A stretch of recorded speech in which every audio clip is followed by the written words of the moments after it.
加油！加油！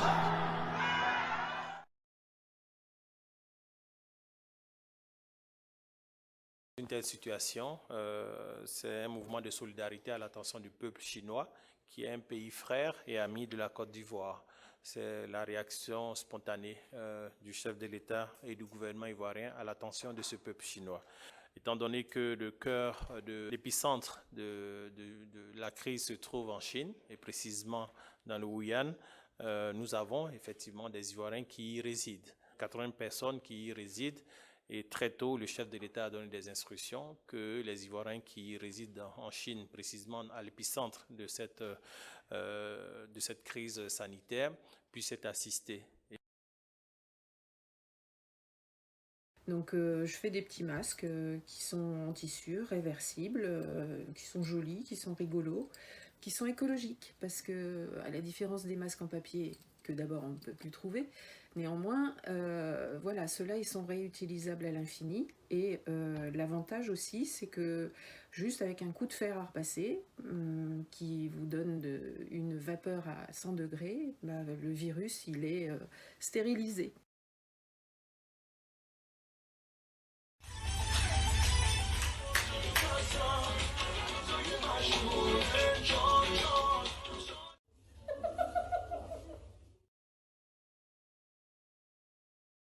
Les étudiants sont libres, ont du temps libre, et on s'est dit, mais si les étudiants ont du temps libre, je suis sûre qu'il y a des étudiants qui seraient d'accord dans leur quartier, dans leur immeuble, de faire les courses pour les personnes âgées, les personnes fragiles, d'aller à la pharmacie ou de faire de la garde d'enfants, du babysitting.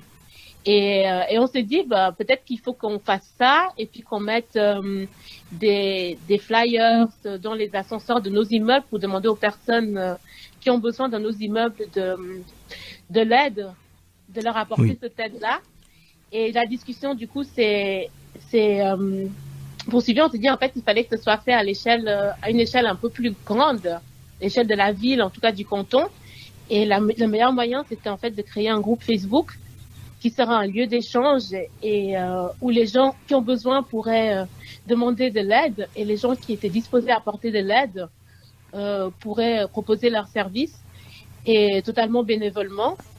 Et donc, c'est d'où nous est venue l'idée. D'accord. Et alors, quand avez-vous créé cette page, et est-ce qu'elle a immédiatement rencontré le succès qu'on devine? Alors, on l'a créée en fait hier, et il y a eu totalement... Donc hier le 14 mars. Exactement. Oui. En plein après-midi, c'était environ 15h si je me trompe pas. Et il y a tout de suite eu un engouement totalement inattendu. On s'attendait pas du tout à ce qu'il y ait autant de personnes. Il y avait des demandes à rejoindre le groupe sans cesse. Plein de personnes qui n'arrêtaient pas de poster des annonces pour proposer leurs services, et également des personnes qui demandaient de l'aide. Donc, et depuis, ça ne s'arrête pas. Donc c'est vraiment quelque chose de positif, en fait, de voir que la plupart des citoyens se sentent aussi concernés et sont aussi prêts à aider, en fait.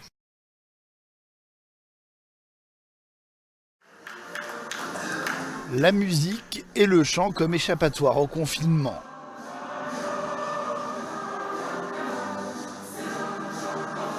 Obligés de rester claquemurés chez eux, des Italiens se sont mis à jouer de la musique ou à entonner leur hymne Fratelli d'Italia à leurs fenêtres ou leurs balcons, comme ici à Rome.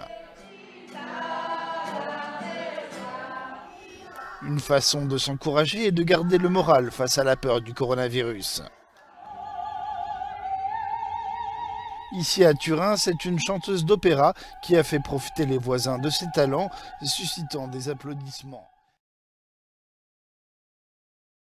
Médecins du Monde et d'autres associations demandent donc des mesures spécifiques, tant pour ceux qui vivent dans la rue que pour ceux qui les soignent. Soigner une infection respiratoire dans la rue, c'est vraiment pas l'idéal. Donc on doit imaginer des solutions transitoires, mais on espère qu'elles pourraient devenir définitives, qui seraient la mise sur pied de lieux d'hébergement encadrés. Les sans-abri n'ont pas plus de risques d'être contaminés, mais s'ils le sont, ils sont moins bien armés pour lutter. Face à cette situation, Médecins du Monde a alerté les autorités. On a des contacts très fructueux avec les autorités publiques et probablement que la collaboration va aboutir à la mise sur pied, enfin on ne sait pas encore exactement. Plusieurs initiatives sont occupées à se mettre sur pied.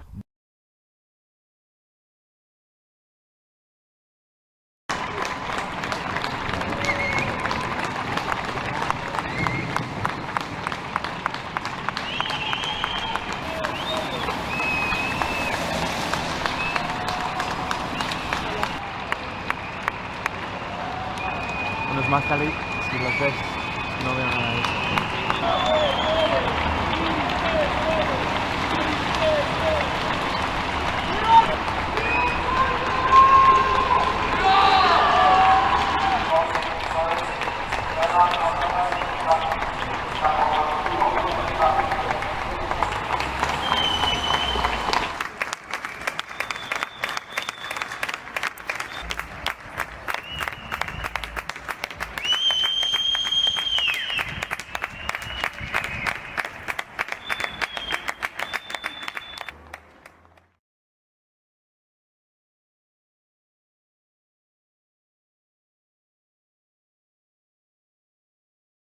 Qu'est-ce qui se passe actuellement avec la chloroquine? Qu'avez-vous prévu de faire à l'IHU concernant ce traitement? Oui, la chloroquine, c'est vraiment très intéressant parce que ça pose plus généralement une question du XXIe siècle que les Chinois abordent d'une manière intelligente, qui est le repositionnement des molécules anciennes. C'est-à-dire comment on utilise des molécules anciennes, soit pour les ressusciter, soit pour les utiliser à autre chose que sur quoi elles ont prévu. Parce que là, vous voyez sur ce tableau, c'est pas nous, c'est les Norvégiens qui font ça, eh bien les médicaments pour lesquels il y a officiellement des dépôts dans le monde qui ont été déposés, il y a un site dans lequel on doit déposer, les scientifiques doivent déposer les travaux en cours. Vous voyez qu'il y en a un sur l'hydroxychloroquine, qui est le dérivé le plus soluble et le plus fonctionnel, et puis il y a 2 antiviraux actuellement qui sont en cours d'évaluation, ce qu'on appelle en phase 3, pour le coronavirus chinois. Ce laboratoire allemand est au centre de toutes les attentions. Nous sommes dans le sud-ouest de l'Allemagne. Ici, un vaccin contre le Covid-19 serait en préparation. Nous avons accumulé de l'expérience avec d'autres vaccins prophylactiques, comme des vaccins antirabiques, et nous avons vu de très bons résultats. Sur cette base, nous construisons maintenant ce nouveau vaccin. Ce laboratoire de pointe affirme être à quelques mois de la présentation d'un projet de vaccin. Un potentiel remède contre le nouveau coronavirus. En Chine, le pays le plus touché par le virus, eh bien la situation s'est plutôt arrangée. En gros, le nombre de nouvelles contaminations est au plus bas depuis le début de la publication des statistiques mi-janvier. En conséquent, les autorités chinoises ont commencé à assouplir les restrictions qui visaient les habitants de la province de Wuhan. Pour que vous vous rendiez bien compte de la situation, eh bien certaines personnes n'étaient pas sorties de chez elles depuis 1 mois, donc c'est vraiment une grande avancée pour le pays. Il y a aussi un de ces hôpitaux provisoires dans lequel étaient soignés les malades qui a fermé parce qu'il n'y a plus autant de besoins qu'avant. Et on notera aussi la situation en Corée du Sud qui s'améliore beaucoup grâce à une excellente mobilisation de la population et une stratégie de suivi de chaque cas le plus tôt possible, alors que le pays était très durement touché il y a encore quelques semaines.